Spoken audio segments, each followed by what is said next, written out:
আসসালামু আলাইকুম প্রিয় শিক্ষার্থী, তোমরা সবাই কেমন আছো? আজকে আমি নবম শ্রেণীর বাংলাদেশের ইতিহাস ও বিশ্ব সভ্যতা এই বিষয়টি নিয়ে আলোচনা করব। আজকে আমরা বাংলাদেশের ইতিহাস ও বিশ্ব সভ্যতা নবম দশম শ্রেণী, তোমরা বইটি দেখতে পাচ্ছ। একটু ভালো হবে তোমরা যদি বইটি সাথে নিয়ে বসো, তোমাদের জন্য সুবিধা হবে। আজকে আমি ইতিহাস পরিচিতি প্রথম অধ্যায় ইতিহাস পরিচিতি এই টপিকটি নিয়ে তোমাদের সাথে একটু আলোচনা করব। ইতিহাস কি? তোমরা বলো, ইতিহাস কি? ইতিহাস মূলত বলা হয় অতীতের ঘটনা, এবং এটা কল্পনা শক্তি দ্বারা রচিত কোনো ঘটনা না, বাস্তব ঘটনা হতে হবে, সত্য হতে হবে, সেটি ইতিহাস। এবং ইতিহাস আমাদের অতীত জীবনের দর্পণ বলা হয় ইতিহাসকে। দর্পণ মানে আমরা জানি আয়না। আয়নার সামনে আমরা যেমন আমাদের প্রতিবিম্ব দেখতে পাই, ইতিহাসে আমাদের পূর্বের প্রতিবিম্ব আমরা দেখতে পাই। আর ইতিহাস বিষয়টি এমন, এটা প্রত্যেকের জন্যই প্রয়োজনীয়।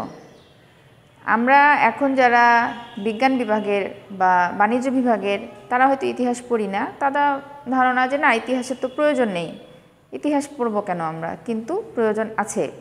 যখন আরও উঁচু পর্যায়ে যাবে তারা, কোনো ভাইভা পরীক্ষা, বিসিএস, এক্ষেত্রে কিন্তু ইতিহাসের অনেক দরকার আছে। ইতিহাস থেকে অনেক প্রশ্ন আসে। তখন কি হবে, যারা কলা বিভাগের যারা ইতিহাস পড়েছো তাদের জন্য অনেক সুবিধা হবে। আমরা তো আগে থেকেই পড়ে এসেছি, আমাদের এটা অসুবিধা নেই। হ্যাঁ, তোমাদের এই ব্যাপারটা মনে হবে। আচ্ছা, যাই হোক, এখন এখানে দেখো ইতিহাস, তারপরে অ্যারো দেওয়া আছে ইতিহ, ইতিহাস, ইতিহ। ইতিহাস শব্দটির উৎপত্তি ইতিহ শব্দ থেকে হয়েছে। ইতিহ শব্দের অর্থ ঐতিহ্য। ইতিহ শব্দের অর্থ ঐতিহ্য। আচ্ছা, ঐতিহ্য কি? আমরা কি জানি ঐতিহ্য কি? ঐতিহ্য হচ্ছে অতীতের সভ্যতা, শিক্ষা, ভাষা, শিল্প, সাহিত্য, সংস্কৃতি, যা ভবিষ্যতের জন্য সংরক্ষিত থাকে, যা ভবিষ্যতের জন্য সংরক্ষিত থাকে। আর E.H. কারের ভাষায় বলা হয়, ইতিহাস হলো বর্তমান ও অতীতের এক অন্তহীন সংলাপ। অন্তহীন মানে যার শেষ নেই, চলতেই থাকবে, অন্তহীন সংলাপ। তোমাদের ইতিহাস সম্বন্ধে অনেক কি বলবো, ঐতিহাসিক, অনেক ইতিহাসবিদ অনেক সংজ্ঞা দিয়ে আছে। এই সংজ্ঞাগুলো আমাদের মনে রাখতে হবে। যেমন আমাদের আধুনিক ইতিহাসের জনক কাকে বলা হয়? আধুনিক ইতিহাসের জনক জার্মান ঐতিহাসিক লিওপোল্ড ফন র্যাঙ্কে, এনাকে বলা হয় আধুনিক ইতিহাসের জনক। তোমাদের যদি প্রশ্ন আসে আধুনিক ইতিহাসের জনককে, তখন তোমরা এই আধুনিক ইতিহাসের জনক তার নামটি লিখবে। আচ্ছা, ইতিহাস শব্দটির উৎপত্তি কোথা থেকে? ইতিহাস শব্দটির উৎপত্তি হচ্ছে ইতিহ থেকে।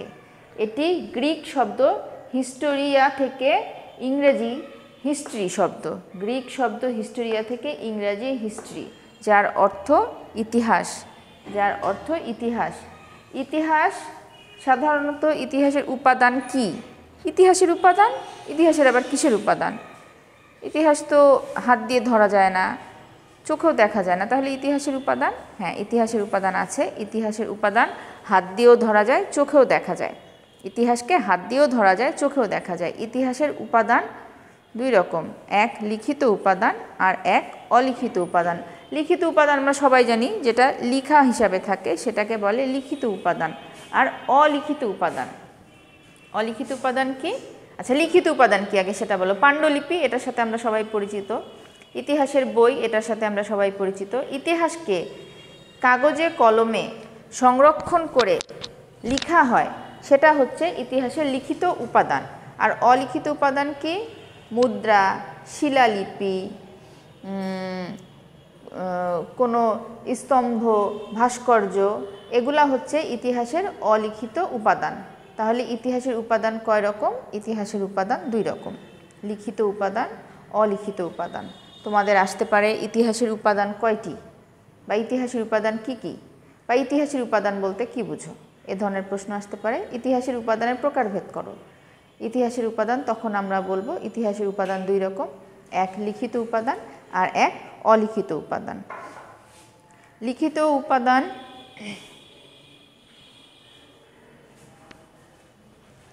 আচ্ছা, আরেকটা হচ্ছে ইতিহাসের প্রকারভেদ। ইতিহাসের প্রকারভেদ, ইতিহাস কয় রকমের? আমরা কি জানি ইতিহাস কয় রকমের, মানে প্রশ্নটা কেমন এলোমেলো মনে হচ্ছে। ইতিহাস আবার কয় রকমের? ইতিহাস প্রধানত দুই রকমের। কীরকম? এক ভৌগোলিক অবস্থানগত ইতিহাস, দুই বিষয়বস্তুগত ইতিহাস। ভৌগোলিক অবস্থান আমরা কি জানি? ভৌগোলিক আয়তন, বাংলাদেশ, ভারত, পাকিস্তান, ঠিক আছে, ভূখণ্ডের মধ্যে ভৌগোলিক অবস্থান। সেই ভৌগোলিক অবস্থানগত ইতিহাস একরকম আর বিষয়বস্তুগত ইতিহাস একরকম। তাহলে ইতিহাসের প্রকারভেদ যদি বলা হয়, ইতিহাস কয় প্রকার? ইতিহাস দুই প্রকার, এক ভৌগোলিক অবস্থানগত ইতিহাস, দুই বিষয়বস্তুগত ইতিহাস। ভৌগোলিক অবস্থানগত ইতিহাস কীরকম থাকবে? যেমন মনে করো কোনো স্থানের জাতীয়, আন্তর্জাতিক, এভাবে ভৌগোলিক অবস্থান দিক থেকে ইতিহাসকে আরও বিভিন্ন ভাগে ভাগ করা যায়, যেমন স্থানীয়, আঞ্চলিক। বাংলাদেশের ইতিহাসকে যদি এখন ভাগ করি আমরা, তাহলে কি হবে? লোকাল একটা ইতিহাস হবে, যে দিনাজপুরের একটা ইতিহাস, আমরা দিনাজপুরে বসবাস করি, তাহলে এটা কি হবে? আমাদের স্থানীয় ইতিহাস, ঠিক আছে, দিনাজপুরের একটা ইতিহাস, এটা স্থানীয় বা আঞ্চলিক। তারপরে জাতীয় ইতিহাস, দেখা যাচ্ছে বাংলাদেশের জাতীয় ইতিহাস, মুক্তিযুদ্ধ, এটা বাংলাদেশের জাতীয় ইতিহাস। এখন আন্তর্জাতিক ইতিহাস যদি বলি, যেই ইতিহাসের সাথে গোটা বিশ্ব জড়িত, সেটি হচ্ছে আন্তর্জাতিক ইতিহাস, যেমন দ্বিতীয় বিশ্বযুদ্ধ, ঠিক আছে। তাহলে ইতিহাস দুই প্রকার, ভৌগোলিক অবস্থানগত ইতিহাস, বিষয়বস্তুগত ইতিহাস। ভৌগোলিক অবস্থানগত ইতিহাস আবার তিন প্রকার, স্থানীয় বা আঞ্চলিক ইতিহাস, জাতীয় ইতিহাস ও আন্তর্জাতিক ইতিহাস। আচ্ছা, এখন বিষয়বস্তুগত ইতিহাস, কোনো বিষয়ের উপর ভিত্তি করে যে ইতিহাস রচিত হয় তাকে বিষয়বস্তুগত ইতিহাস বলা হয়। আচ্ছা, বিষয়বস্তুর ইতিহাসটা আবার, বিষয়বস্তুগত যেটা ইতিহাস সেটার আবার পরিধি অনেক ব্যাপক। যেমন বিভিন্ন বিষয়ের ইতিহাস হতে পারে, যেমন সাংস্কৃতিক ইতিহাস, অর্থনৈতিক ইতিহাস, রাজনৈতিক ইতিহাস, সাম্প্রতিক ইতিহাস, এরকম বিভিন্ন রকম ইতিহাস এই বিষয়বস্তুগত ভিত্তিক ইতিহাস হতে পারে। রাজনৈতিক ইতিহাস, যেমন বাংলাদেশের রাজনীতি নিয়ে, আমরা বাংলাদেশকে নিয়ে আলোচনা করি, বাংলাদেশের রাজনীতি নিয়ে যে ইতিহাসটি আছে, বাংলাদেশের রাজনৈতিক দল কয়টি, কিভাবে কোন দল ক্ষমতায় আসলো, কিভাবে কোন দলের জন্ম হলো, এটা হচ্ছে রাজনৈতিক ইতিহাস। সামাজিক ইতিহাস কি? বাংলাদেশের জনসাধারণের সমাজ জীবন কেমন, তারা খাওয়া দাওয়া কেমন, তাদের বিয়ে, তাদের যে কোনো অনুষ্ঠান, এগুলা কেমন, এগুলা না, তাদের হচ্ছে তারা কিভাবে জীবনযাপন করছে, সমাজে তাদের কিভাবে, কার অবস্থান কেমন, এটা হচ্ছে সামাজিক ইতিহাস। অর্থনৈতিক ইতিহাস, বাংলাদেশের অর্থনীতি কেমন, এখানকার মানুষের জীবনযাত্রার মান কেমন, এগুলো আলোচনা করব, এটা হচ্ছে অর্থনৈতিক ইতিহাস। সাংস্কৃতিক ইতিহাস, আমাদের সংস্কৃতি, যেমন আমি সামাজিক ইতিহাসের মধ্যে এটি একটু গরমিল হয়ে গিয়েছিল, এখন হবে জন্ম, মৃত্যু, বিবাহ, এগুলা হলে কি ধরনের আচার অনুষ্ঠান পালন করতে হয়, কোন শ্রেণীর লোকরা কীরকম আচার অনুষ্ঠান পালন করে, এটা হচ্ছে সাংস্কৃতিক ইতিহাস।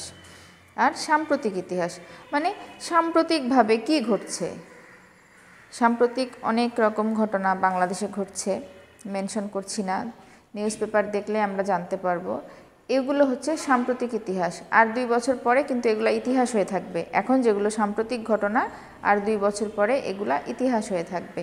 তাহলে ইতিহাসের যে প্রথম অধ্যায়টা আমরা দেখছি, ইতিহাস পরিচিতি। ইতিহাস পরিচিতিতে আমরা কি জানলাম? ইতিহাস শব্দের উৎপত্তি কিভাবে হলো, ইতিহাসের উপাদান কয়টি, ইতিহাসের বিষয়বস্তুর প্রকারভেদ,